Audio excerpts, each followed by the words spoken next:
మార్గము చూపుము ఇంటికి నా తండ్రి ఇంటికి.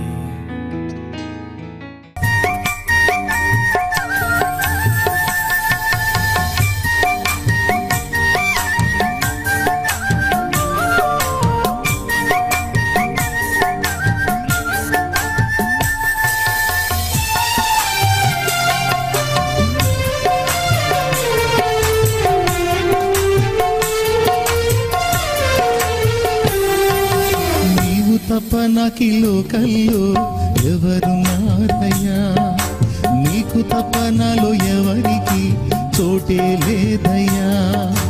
నీవు తప్ప నాకి లోకల్లో ఎవరున్నారయ్యా, నీకు తప్ప నాలో ఎవరికి చోటే లేదయ్యా. దావీదు కుమారుడా నన్ను దాటిపోకయ్యా, నజరేతు ఆడ నన్ను విడిచిపోకయ్యా. దావీదు కుమారుడా నన్ను దాటిపోకయ్యా, నజరేతు ఆడ నన్ను విడిచిపోకయ్యా. నీవు తప్ప నాకి లోకంలో ఎవరున్నారయ్యా, నీకు తప్ప నాలో ఎవరికి చోటే లేదయ్యా.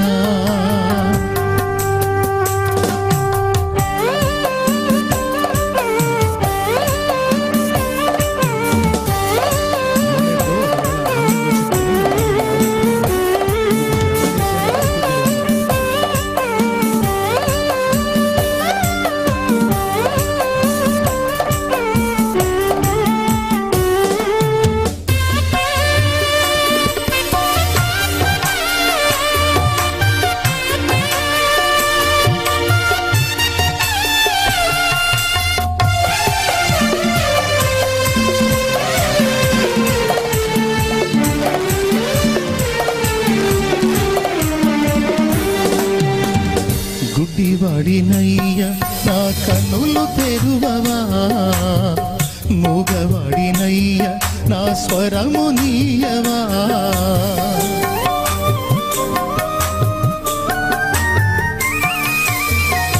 గుడ్డివాడినయ్యా నా కన్నులు తెరువవా, మూగవాడినయ్యా నా స్వరము నీయవా.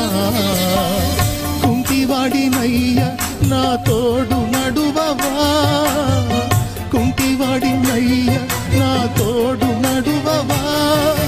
దావీదు కుమారుడా నన్ను దాటిపోకయ్యా, నజరేతు వాడ నన్ను విడిచిపోకయ్యా. దావీదు కుమారుడా నన్ను దాటిపోకయ్యా, నజరేతు వాడ నన్ను విడిచిపోకయ్యా. నీవు తప్ప నాకి లోకంలో ఎవరున్నారయ్యా, నీకు తప్ప నాలో ఎవరికి చోటే లేదయ్యా.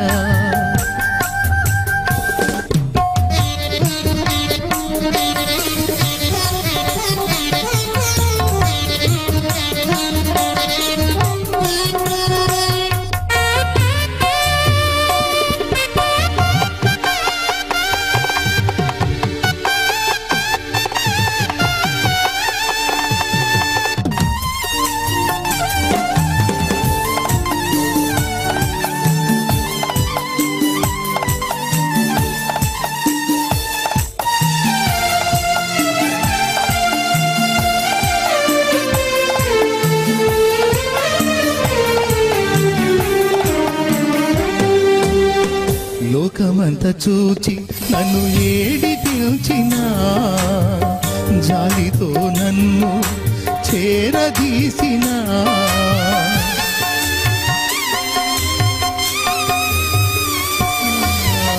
లోకమంతా చూచి నన్ను ఏడిపించినా, జాలితో నన్ను చేరదీసినా.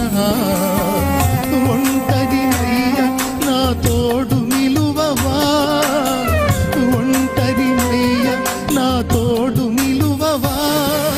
దావీదు కుమారుడా నన్ను దాటిపోకయ్యా, నజరేతు వాడ నన్ను విడిచిపోకయ్యా. దావీదు కుమారుడా నన్ను దాటిపో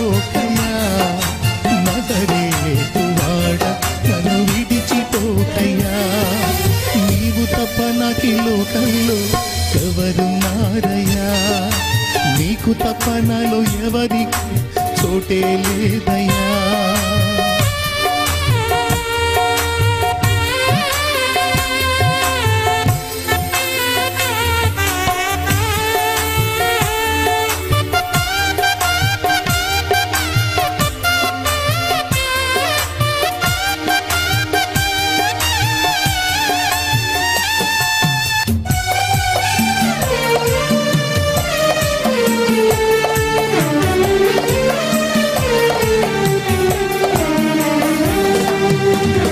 నా తల్లి నన్ను మరచిపోయినా, నా తండ్రి నన్ను విడచిపోయినా,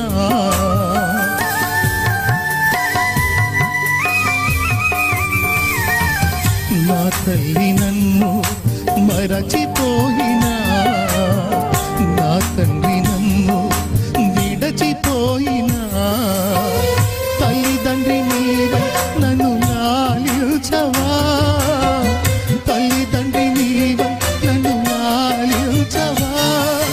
దావీదు కుమారుడా నన్ను దాటిపోకయా, నజరేతు వాడ నన్ను విడిచిపోకయా. దావీదు కుమారుడా నన్ను దాటిపోకయా, నజరేతు వాడ నన్ను విడిచిపోకయా. నీవు తప్ప నాకి లోకంలో ఎవరున్నారయ్యా, నీకు తప్ప నాలో ఎవరికి చోటే లేదయ్యా. నీవు తప్ప నాకి లోకంలో ఎవరున్నారయ్యా, నీకు తప్ప నాలో ఎవరికి చోటే లేదయ్యా. దావీదు కుమారుడా నన్ను దాటిపోకయా, నజరేతు వాడ నన్ను విడిచిపోకయా. ప్రార్థన టీవీ ఛానల్ ద్వారా వాక్యం వింటున్నటువంటి ప్రియ సహోదరి సహోదరులకు ప్రత్యేకమైన వందనాలు తెలియజేస్తున్నాను. మీ కొరకు, మీ ఆరోగ్యం కొరకు, మీ సమస్యల కొరకు ప్రత్యేకంగా ప్రార్థన చేస్తున్నానండి. మీరందరూ బాగున్నారా? ఎలా ఉన్నారు? మీ అందరికీ నేను వందనాలు తెలియజేస్తున్నాను. మీరందరూ ధైర్యంగా దేవుని యొక్క వర్తమానం విండి దేవుని మార్గంలో నడవాలని ప్రభుపేట మనవి చేస్తున్నాను. దేవుని యొక్క వాక్యంలో ఉండి మత్తయి సువార్త 20వ అధ్యాయము 29వ వచనంలో అంశం ఏమిటంటే, అక్కడ దేవుని యొక్క కనికరము గల దేవుడు, అద్భుత కార్యములు చేయు దేవుడు, స్వస్థత చేయు దేవుడని ఆ అంశాన్ని గురించి మనం నేర్చుకుందాం. 29వ వచనం చదువుదామండి. వారు ఎరుకో నుండి వెళ్ళుచుండగా చాలండి, వాళ్ళు యేసుక్రీస్తు ప్రభు ఆయన శిష్యులు ఎరుకో పట్టణానికి వెళ్ళారు. ఆ ఎరుకో పట్టణము యెహోషువ గ్రంథం 6:26లో చూసినట్లయితే అది శాపగ్రస్తమైన పట్టణం. ఆ పట్టణంలో ఉన్నవారు పాపం చేసిన వారు, ఆ పట్టణంలో ఉన్నవారు అబద్ధములు ఆడువారు, ఆ పట్టణంలో ఉన్నారు అజ్ఞానులు, ఆ పట్టణంలో ఉన్నవారు మంచివారు కాదని దేవుని వాక్యంలో ఉంది. మరి లూకా సువార్త 19వ అధ్యాయం 1వ వచనంలో ఆ పట్టణంలోనే అన్యాయంగా పన్నులు వసూలు చేసే జక్కయ్య ఉన్నాడు. అలాంటి వారు అనేకులు ఆ పట్టణంలో ఉన్నట్లుగా మనం గమనించవచ్చును. కాబట్టి ఎరుకో పట్టణం శాపగ్రస్తమైనట్లుగా మానవుడు పాపం చేసి దేవుని యొక్క శాపాన్ని తెచ్చుకున్నవాడు. మొట్టమొదటి ఆదాం కూడా దేవుని చెప్పిన మాట వినకుండా శాపం తెచ్చుకున్నాడు.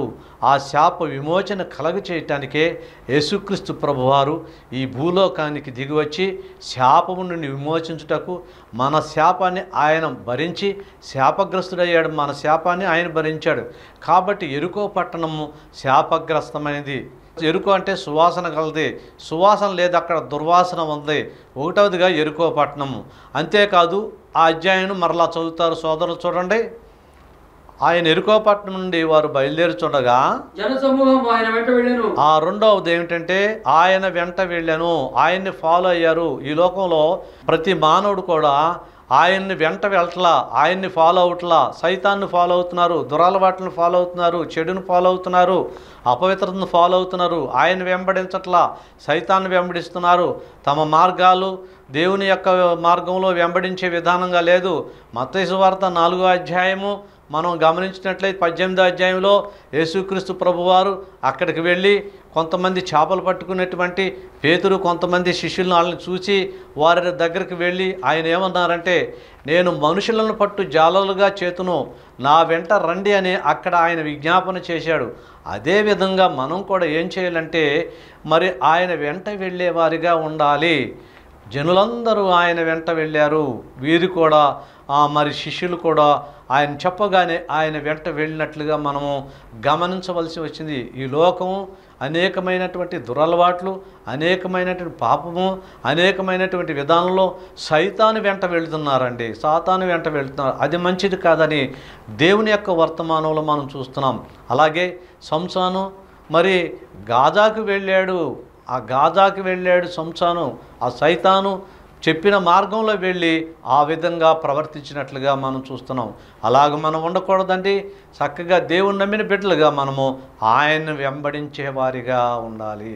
తర్వాత దైవజనులు చదువుతారండి. మళ్ళీ 1వ పాయింట్ ఎరుకో, 2వ పాయింట్ ఆయన వెంట వెళ్ళాలి. 3వదిగా మనం గమనించినట్లయితే చదవండి. చక్కని మాటలు ఆయన మనకు తెలియజేస్తున్నారు. వారు ఎరుకో నుండి వెళ్ళుచుండగా సమాజము ఆయన వెంట వెళ్ళారు. ఇదిగో త్రోవ పక్కన కూర్చున్న ఇద్దరు. అదిగో 3వ పాయింట్, త్రోవ పక్కన కూర్చున్నారు. యేసుక్రీస్తు ప్రభువారు యోహాను సువార్త 14:6 నేనే మార్గము సత్యము అన్నాడు. ఆయనే త్రోవ, ఆయనే మార్గము, ఆయనే. వీళ్ళు ఇద్దరు గుడ్డివారు త్రోవ పక్కన కూర్చున్నారండి. త్రోవ పక్కన నిజమేనండి, 2 త్రోవలు ఉండి ఈ లోకంలో. సైతాను మార్గం ఉంది, సైతాను త్రోవ ఉంది, యేసు త్రోవ ఉంది. యేసు మార్గము, సైతాను మార్గం. యేసు ప్రభు మార్గంలో, యేసు ప్రభు త్రోవలో ఉంటలా. వీళ్ళందరూ కూడా సాతాను త్రోవలో ఉంటున్నాడు. రోమిలికి రాసిన పత్రిక 3:23 నుంచి మనం చూస్తే అందరూ పాపం చేసి దేవుడు అనుగ్రహించు మహిమను పొందలేక వారందరూ త్రోవ తప్పి తిరుగుతూ ఉన్నారని దేవుని వచనంలో మనకు వ్రాయబడి ఉంది. నిజమే, త్రోవ తప్పి తిరుగుతున్నాము. పరలోకానికి వెళ్ళే త్రోవ ఉంది, పరలోకం వెళ్ళే మార్గం ఉంది. ఆయన అనుసరించట్లా, ఆయన త్రోవలో వెళ్ళట్లా, ఇష్టం వచ్చినట్లుగా మనం ప్రవర్తిస్తూ ఉన్నాం. అలా ప్రవర్తించడం మంచిది కాదండి. ప్రభు అంటున్నాడు, నా మార్గంలో రండి, నా త్రోవలో రండి, మీరందరూ నా వైపుకు వచ్చినట్లయితే మిమ్మల్ని నేను పరలోక రాజ్యానికి తీసుకువెళ్తాను. ఎవడైనా సరే నా ద్వారానే తప్ప తండ్రి దగ్గరికి ఎవరి ద్వారా కూడా పరలోకాన్ని రావటానికి అర్హత లేదని యోహాను సువార్త 14:6 అంటున్నారు. కాబట్టి ఆయన త్రోవ పక్కన ఈ గుడ్డివారు ఉన్నారు. మరి 4వదిగా మనం చూసినట్టే వీరు గుడ్డివారని ఉంది. నిజంగానే శారీరకంగా గుడ్డివారే కావచ్చండి. అయితే శారీరకంగా గుడ్డివారే అయినప్పటికీ కూడా వారు ఆత్మీయంగా కూడా గుడ్డివారండి. నిజంగా ఈ లోకంలో చాలామంది గుడ్డివారుగా బ్రతుకుతున్నారు. కొంతమంది దేవుని వాక్యాన్ని వింటారు కానీ దాన్ని అంగీకరించరు. కొంతమంది దేవుని వాక్యాన్ని చూస్తారు కానీ గుడ్డివారిగానే బ్రతుకుతున్నారు. దేవుని వాక్యాన్ని అన్ని విధాలుగా అనుసరిస్తున్నట్లు నటిస్తారు కానీ వీళ్ళు గుడ్డివారేనండి. కాబట్టి గుడ్డితనం, ఆత్మీయ గుడ్డితనం మనలో ఉండకూడదండి.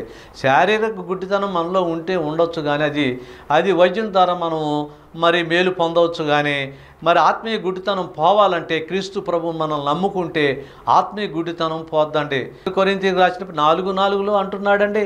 ఏమంటున్నాడో మనం గమనించినట్లయితే ఈ యుగ సంబంధమైన దేవత మనోనేతనము గుడ్డితనము కలుగజేసింది అన్నాడు. కాబట్టి ఈ యుగ సంబంధమైనటువంటి సైతాన్ని నమ్ముకుంటే మనకు గుడ్డివారిగానే ఉంటాము. సంసోను గురించి మనం నేర్చుకున్నట్లయితే ఆయన సైతాన్ను ఫాలో అయిపోయి గుడ్డివాడిగా మిగిలిపోయాడు పాపం. అలాగూ కాకుండా మనం కూడా ఇక్కడ ఉన్నటువంటి ఈ గుడ్డివారిద్దరిని గురించి మనము ఒకసారి ఆలోచన చేస్తే శారీరకంగా గుడ్డివాడు, ఆత్మీయంగా గుడ్డితనంలో బ్రతుకుతున్నాడు. ఇలాంటి గుడ్డితనం మనలో ఉండకూడదండి. ఎటువంటి పరిస్థితుల్లో కూడా ఈ గుడ్డితనంగా మనం ఉంటే గుడ్డివాడికి త్రోవ చూపగలడా? త్రోవ చూపలేరండి. కాబట్టి మరి గుడ్డితనం అనేది పోవాలంటే మనము వైద్యుని దగ్గరికి ఏ విధంగా వెళ్ళి ఆ గుడ్డితనం పోగొట్టుకుంటున్నామో పరమ వైద్యుడైన యేసు ప్రభు దగ్గరికి మనం వెళ్ళినట్లయితే మన యొక్క గుడ్డితనం పోగొట్టి ఆత్మ జీవితం అనుగ్రహించే దేవుడై ఉన్నాడు. నిజంగా మనం అలాంటి పరిస్థితుల్లో ఉన్నామా, అలాంటి స్థితిలో ఉన్నామా ఒక్కసారి ఆలోచన చేసుకోవాలి. మనం యేసును చూసేవారిగా ఉండాలి. సాతానును చూస్తే గుడ్డివారం అయిపోతామండి. సాతాను చూస్తే అంధులం అయిపోతాం. ఎందుకు పనికిరాని వారం అవుతాం. కళ్ళు మూసుకుని ఒకసారి మనం చూస్తే, కళ్ళు మూసుకుంటే ఏం కనపడుతుందండి? చీకటే కనపడుతుంది. చీకటి తప్ప ఏమీ కనపడదు. అలాగే కండ్లు అనగా మూసుకుంటే ఎట్లా గుడ్డితనంగా ఉంటుందో ఆ విధంగా మనం కూడా గుడ్డివారు ఏమీ చేయలేరండి. అలాగే ఆత్మీయ జీవితం అలాగ ఉండకూడదని దేవుని యొక్క వర్తమానం మనం వింటున్నాం. కాబట్టి దైవజనులు ఇప్పుడు చదువుతారు, వారిద్దరూ త్రోవ పక్కన ఉన్నారు, వారిద్దరూ గుడ్డివారు, ఆత్మీయంగా వారు చూడలేని స్థితిలో ఉన్నారు. కూర్చుని ఇద్దరు గుడ్డివారు ఆగండి యేసు ప్రభువుని గురించి విన్నాడండి. వీళ్ళిద్దరు యేసు ప్రభుని గురించి, చాలామంది యేసు ప్రభుని గురించి వినరు. ఏమింటారంటే బూతులు వింటారు, చింతామణి డ్రామాలు వింటారు, ఇంకా ఏయో వింటారు, అనేకమైనటువంటి లోక సంబంధమైన మాటలు వింటారు, అపవిత్రమైన మాటలు వింటారు, చెడు సంబంధమైనవే వింటారు, మరి రకరకాలైన సాతానుకు సంబంధించిన విషయాలే వింటారు. వారికి ఆ మాటలు వినటం వల్ల సంతోషం, ఆనందం ఉప్పొంగిపోద్ది. కానీ అలా కాదండి. బైబిల్ గ్రంథంలో యెహోషువ గ్రంథం 2వ అధ్యాయంలో రాహాబు దేవుణ్ణి గురించి, ఆయన మరి అద్భుతాలు చేసిన విధానం గురించి, మోషే పట్ల చేసిన అద్భుతాల గురించి విని గుండెలు కరిగిపోయి ఆయనే నిజమైన దేవుడని ఆమె తెలుసుకుని రక్షింపబడినట్లుగా యెహోషువ గ్రంథం 2వ అధ్యాయంలో రాహాబు అని యేసా ఆయన గురించి విని నమ్మి రక్షింపబడిందండి. అలాగనే మనం కూడా ఈ లోకంలో ఉన్న ప్రతి ఒక్కరు కూడా దేవుని వాక్యాన్ని వినాలి, దేవుని మాటలు వినాలి, దేవుని సత్యాన్ని గ్రహించాలి. దేవుని వాక్యములో ఉన్నటువంటి సర్వసమ్మతమైనటువంటి మాటలు, ఆయన వాక్యములో ఉన్నటువంటి అమృతములైనటువంటి మాటలు చాలా చక్కగా ఉన్నాయండి. ఆ మాటలు మనం వింటే నీ వాక్యము నా పాదములకు దీపమని దావీదు మహారాజు 119వ కీర్తన అంటున్నాడు. కాబట్టి వాక్యం వినేవారిగా ఉండాలి. మనము వాక్యం వింటే మనకి ఎంతో మరి వెలుగు వచ్చినట్లుగా ఉంటుంది. ఆ వాక్యమును మానవుడిని పాపం చేయకుండా ఉంటుంది, చేయకోకుండా ఉండటానికి ఆస్కారం ఉంటుంది. ఆ వాక్యం మనం హృదయంలో ఉంచుకుంటే ఎంతో పవిత్రంగా జీవించడానికి మనకి ఆస్కారం ఉంటుంది. కాబట్టి దేవుని గురించి మనం వినాలండి.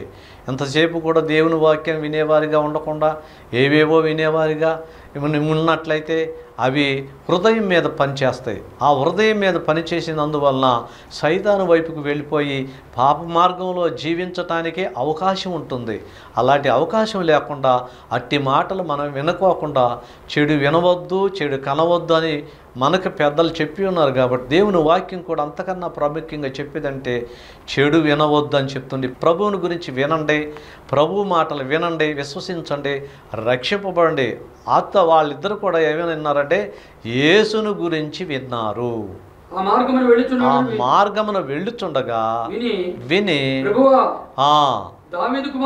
అదుగో వాళ్ళు వాళ్ళ యొక్క పరిస్థితిని బట్టి వాళ్ళిద్దరు కూడా ఏం చేస్తున్నారంటే దావీదు కుమారుడా మమ్ము కరుణించుము ప్రార్థన చేస్తున్నారు. వాళ్ళు ఎంతో వినయంతో ప్రార్థన చేస్తున్నారు, ఎంతో వారికి ఉన్న ఇబ్బందిని బట్టి ప్రార్థన చేస్తున్నారు.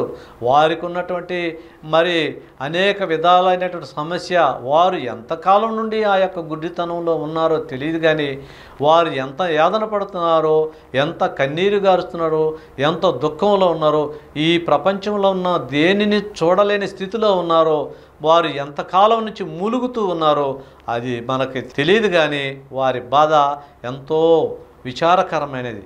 వారు ఆ మార్గంలో వెళ్ళుచున్నటువంటి యేసుక్రీస్తు ప్రభు తన మార్గంలో ఎప్పుడూ వెళ్తాడండి. ఆయన తండ్రి మార్గంలో, ఆయన మార్గంలో వెళ్ళేవాడు. ఆ మార్గమున వెళ్ళుచున్నటువంటి యేసుక్రీస్తు ప్రభువుని గురించి విన్నారు. ఏమని విన్నారు? ఆయన గుడ్డివారు స్వస్థపరుస్తారు, ఆయన రోగగ్రస్తులను స్వస్థపరుస్తాడు, అనేక మందిని బాగుపరుస్తారు, అనేక మందిని ఆయన తను ఆ మాట చేత వారిని స్వస్థపరిచాడు. వీరు విని ఉండవచ్చును. అంతేకాదు పరలోక రాజ్యమును గురించి, పరలోక సంబంధమైన మాటలను గురించి వారు విని ఉంటారు. అంతేకాదు వాళ్ళు బాధ ఎక్కువగా ఏమిటంటే ఆయన స్వస్థపరుస్తాడని ఆయన యేసు ప్రభువుని గురించి విన్నారు. దేవుని గురించి ఇంటే ఎంతో ప్రయోజనం, ఎంతో దేవుని వాక్యం తీయగా ఉంటుందండి, చక్కగా ఉంటుంది. ఆ వాక్యాన్ని వింటే మన హృదయానికి ఆత్మీయ ఆహారం దొరికినట్లేనండి. ఆ మాటలు వింటే మన శరీరానికి ఆహారం ఎంత అవసరమో ఆత్మకు కూడా ఆహారం అంతే అవసరం. కాబట్టి దేవుని వాక్యాన్ని వాళ్ళు విని ఆత్మీయంగా వాళ్ళు తెలుసుకుని ఆ మార్గమున వెళ్ళుచున్నటువంటి క్రీస్తు ప్రభు వారిని గురించి వాళ్ళు ఏమంటారంటే దావీదు కుమారుడా. ఈ దావీదు కుమారుడా అనే మాట వారికి ఎలా తెలిసింది? వారు ఎవరో క్రీస్తు ప్రభువుని గురించి చెప్పి ఉంటారు, ఆ మాట విన్నారు. ఆ దావీదు కుమారుడు అనేటువంటి మాట వారు చక్కగా విని వాళ్ళు కేకలు వేసి పిలుస్తున్నారు, దావీదు కుమారుడా, దావీదు కుమారుడా, మమ్మల్ని కరుణించుము, దావీదు కుమారుడా అని చెప్పి ఆ యొక్క గుడ్డివారు పాపం ఎంతో ఆయన్ని పిలుస్తూ ఉన్నారు, చక్కటి ప్రార్థన చేస్తున్నారు. వారు చేసే ప్రార్థనలో ఎంతో దీనత్వం కనపడుతుందండి. వారు చక్కగా ప్రార్థన చేస్తున్నారు. ఏమని ప్రార్థన చేస్తున్నారు? దావీదు కుమారుడు అని వినయంతో చక్కగా ప్రార్థన చేస్తున్నాడు. చక్కని ప్రార్థన చేస్తూ ఆయన చక్కగా పిలుస్తున్నాడు, దావీదు కుమారుడా, దావీదు కుమారుడా, దావీదు కుమారుడు అని చక్కగా పిలుస్తూ ఆయనకి మనం కూడా ప్రార్థన చేసేటప్పుడు అండి వినయంతో ప్రార్థన చేయాలి. దేవుణ్ణి వినయంతో అడగాలి, దేవుణ్ణి ప్రేమతో అడగాలి, దేవుణ్ణి నమ్మకంతో అడగాలి, దేవుణ్ణి విశ్వాసంతో అడగాలి. దేవుణ్ణి ఎంతో విశ్వాసంతో కాకుండా ఇంకా ఆయన చేయగలడు అనేటువంటి నమ్మకం కలిగి మనము దేవుణ్ణి అడిగినట్లయితే తప్పకుండా చేస్తాడు. వీళ్ళిద్దరూ కూడా దావీదు కుమారుడు ఇది చేస్తాడు అని వారి నమ్మకాన్ని వాళ్ళు ఎంత చక్కగా మనసులో ఉంచుకుని ఆయన్ని చక్కగా పిలుస్తున్నారు, దావీదు కుమారుడా, దావీదు కుమారుడా, దావీదు కుమారుడని ప్రత్యేకంగా పిలుస్తూ ఉన్నట్లుగా కనబడుతూ ఉంది. దావీదు కుమారుడా, అదిగో మమ్మల్ని కరుణించుమయ్యా. నిజమేనే, గుడ్డివారిని ఈ లోకంలో ఎవరునండి మంచిగా చూసేవాళ్ళు ఎవరన్నా ఉన్నారా? లేదండి. ఏమంటారంటే మనుషులు రకరకాల విధాలుగా పిలుస్తూ ఉంటారండి. వీడు గుడ్డివాడు అంటారు, లేకపోతే పొట్టివాడు అంటారు, లేకపోతే నల్లగా ఉంటారు, రకరకాలైనటువంటి విధంగా మానవులు పిలుస్తూ ఉంటారు. కానీ చూడండి, ఆ గుడ్డివారు పాపం నాయన ఎంతో బాధపడుతున్నారు. దావీదు కుమారుడా, కరుణించమని వాళ్ళు అడుగుతున్నారండి. ఎంత మంచి మాటలు! కరుణించండి. ఈ లోకంలో మమ్మల్ని ఎవరు కరుణించట్లేదే, ఎవరు మమ్మల్ని ప్రేమించట్లేదే, ఎవరు మనం ఆప్యాయతతో చూడట్లేదే. అయ్యా, మేము మంచివారం కాదు గుడ్డివారం అని అసహ్యించుకుంటున్నారే. ఈ అసహ్యం అందరికీ ఇదైపోయిందే. కాబట్టి మీరు ప్రేమ గలవారని తెలుసుకున్నాము, కరుణించేవారని తెలుసుకున్నాము, మరి స్వస్థపరిచేవారని తెలుసుకున్నాము. అయ్యా, మీరు కనికరం గలవారని, ఆశ్చర్య కార్యములు చేయువారని తెలుసుకున్నాం. కాబట్టి దయా ప్రేమతో దయతో తగ్గించుకుని వాళ్ళు అడుగుతున్నారండి, కరుణించండి, మమ్మల్ని కరుణించండి అయ్యా, మమ్మల్ని ఏడుస్తున్నారు, కన్నీరు గారుస్తున్నారు, బాధపడుతున్నారు, దుఃఖపడుతున్నారు. ఎంతో వాళ్ళు వినయంతో అడుగుతున్నారు. మనం కూడా దేవుని సన్నిధిలో కూర్చుని మన యొక్క స్థితిని బట్టి, మన యొక్క కుటుంబాన్ని బట్టి, మన యొక్క జీవితాన్ని బట్టి ఆత్మీయంగా గుడితనం కలిగి ఉన్నాం ప్రభువా, కన్నీటితో ప్రార్థన చేసి ఆయన అడగాలి. ఏమని అడగాలంటే, మమ్మల్ని కరుణించుమయ్యా, ఆత్మీయంగా బలపడేటట్లు చేయి నాయన, ఆత్మీయంగా ముందుకు సాగేటట్లు చేయి నాయన. చాలామంది కూడా ఇలాంటి ప్రార్థన చేయకుండా ఏదో ప్రార్థన చేస్తున్నారు. గొప్పల గురించి ప్రార్థన చేయటం కాదు. దేవాలయానికి ఇద్దరు వెళ్ళారు, సుంకరే పరిసేయుడు తన గొప్పతనాన్ని వివరించుకుంటూ ప్రార్థన చేశాడు. సుంకర్ ఏం చేశాడు? తను తాను తగ్గించుకుని పాపినే నన్ను క్షమించమని చక్కగా ప్రార్థన చేస్తే క్షమింపబడ్డాడు. కాబట్టి మన ప్రార్థనలో కన్నీరు ఉండాలి, మన ప్రార్థనలో విధేయత ఉండాలి, మన ప్రార్థనలో చక్కగా దేవుని స్తుతించే విధానం ఎప్పుడైతే మనలో ఉంటుందో దేవుడు మనల్ని కరుణించేవాడిగా మనకి ఉంటూ ఉంటాడు. దావీదు కుమారుడు కరుణించుము, మమ్మల్ని కరుణించమని ఎప్పుడైతే అడిగారో యేసు నిలిచి ఆగండి. ఎప్పుడైతే ప్రార్థన చేశాడో వాళ్ళ ప్రార్థన యేసు ప్రభువుని నిలిచేటట్లు చేసింది. జనులు చాలా ఊరకుండో ఏమన్నారండి? ప్రార్థన చేసే వాళ్ళని ఏమన్నారు? మనం కూడా ప్రార్థన చేసేటప్పుడు ఆటంకాలు వస్తాయి. ఆటంకాలు రావా? మనం ప్రార్థన చేసేటప్పుడు పోనత్వం, మనం ప్రార్థన చేసేటప్పుడు తలుపు కొడతాం, మనం ప్రార్థన చేసేటప్పుడు ఎవరో వస్తామో, మనం ప్రార్థన ఇవి ఆటంకాలు. ఆగు, ఊరకుండా నువ్వు మాట్లాడబాకు అంటున్నారంటే వారు చేసే మనల్ని ఆపివేయమని. మనకి ప్రార్థన చేసేటప్పుడు ఆటంకాలు వస్తాయి. ప్రార్థనకి వెళ్ళేటప్పుడే మనకి ఎవరో ఒకరు బంధువులు వస్తారు. ప్రార్థనకి వెళ్ళేటప్పుడే మనకి ఏదో ఒక ప్రత్యేకమైన అవసరం వస్తుంది. ప్రార్థన చేసేటప్పుడే మనకి ఏదో రకమైనటువంటిది అవన్నీ కూడా పక్కన పెట్టి మనం ఏం చేయాలి తెలుసండి, ప్రార్థనకు ప్రత్యేక స్థానం ఇచ్చేవారిగా ఉండాలి. వారు ఊరకుండమన్నారు. ఆటంకాలు వస్తాయండి, ప్రార్థనలో ఆటంకాలు, ఎన్నో విధాలైనటువంటి ఆటంకాలు, చెప్పడానికి వీలు కాని ఆటంకాలు. సాతానుడే ఈ ఆటంకాలు కలుగజేసేది. ప్రార్థన చేస్తున్నాడు, మంచివాడవుతాడు, పరిశుద్ధుడవుతాడు, అవి అడిగినవన్నీ దేవుడు ఇస్తాడు. కాబట్టి ఇతన్ని ప్రార్థన చేయకుండా చెయ్యాలనేటువంటిది ఆ యొక్క సాతాను పన్నాగం, సాతాను తంత్రం. యేసుక్రీస్తు ప్రభువు కూడా ఆయన 40 దినాలు ఉపవాసం ఉండి ప్రార్థన చేసేటప్పుడు ఆయనకి ఆటంకం కలగజేయటానికి ఆ సాతాను వెళ్ళి, నీవు దేవుని కుమారుడువా, నువ్వు ప్రార్థన చేసేవాడువా అని చెప్పి ఆయనకి ఆటంకం కలిగి శోధించినట్లుగా దేవుని యొక్క వాక్యంలో మనం చూస్తూ ఉన్నామండి. కాబట్టి మనము ఆటంకాలన్నింటినీ కూడా విడిచిపెట్టి, ఆటంకాలన్నింటిని కూడా దూరపరిచి, ఆటంకాలన్నింటిని కూడా లెక్క చేయకోకుండా మనం ఏం చేయాలంటే మనము ప్రార్థన చేసే విధానంగా ఉండాలి. చూడండి, అక్కడ ఏమంటున్నారు, అతన్ని ఊరకుండము, అదిగో ఊరకుండమని అంటమే కాకుండా నువ్వు ప్రార్థన చేయొద్దు. చూడండి, గద్దెస్తున్నారండి. ఊరకుండమని ఆయన అంటున్నారు. అంతేగా తర్వాత చదవండి, ప్రభువా దావీదు కుమారుడా మమ్ము కరుణించమని అదిగో బిగ్గరగా కేకలు వేసి గట్టిగా ప్రార్థన చేయాలి. మనం మామూలుగా ప్రార్థన చేయటం కాదు, గట్టిగా ప్రార్థన చేయాలి. గట్టిగా ప్రార్థన చేస్తే నమ్మకంతో యాకోబులాగా ప్రార్థన చేస్తే ఆయన వింటాడు. తర్వాత చదవండి, యేసు పిలిచి నేను మీకేమి చేయగోరుచున్నాను అనగా, ప్రభువా మా కన్నులు అయ్యా మా కన్నులు తెరవండి ప్రభువా అని చెప్పారు. కాబట్టి వాళ్ళు యేసు ప్రభు పిలిచేటట్టుగా చేశారు. అంతేకాదు ఆయన ఎందుకు పిలిచారు తెలుసా, నేను పరిశుద్ధుణ్ణి గనక మీరు పరిశుద్ధులుగా ఉండాలి. 1 పేతురు 3:8 కూడా ఉంది. మనం గమనించినట్లయితే నేను పరిశుద్ధుని గనక మీరు పరిశుద్ధులుగా ఉండాలని దేవుడు వారిని పిలిచాడు. అంతేకాదు వారిద్దరిని ఏం చేశాడో చూద్దాం. కాబట్టి యేసు కనికరపడి వారి కన్నులు ఎంత ఆశ్చర్యం అండి, వారి కన్నులు ముట్టెను వెంటనే వారు దృష్టి పొంది ఆయన ఎంత ఆశ్చర్యకరం అండి. ముందేమో ఆయన వెంట వెళ్ళినట్లేదు, తర్వాత ఏమైపోయిందండి, ఆయన వెంట వెళ్ళారు. కాబట్టి దేవుడు అద్భుత కార్యాలు చేశాడు, ఆశ్చర్య కార్యాలు చేసేవాడు.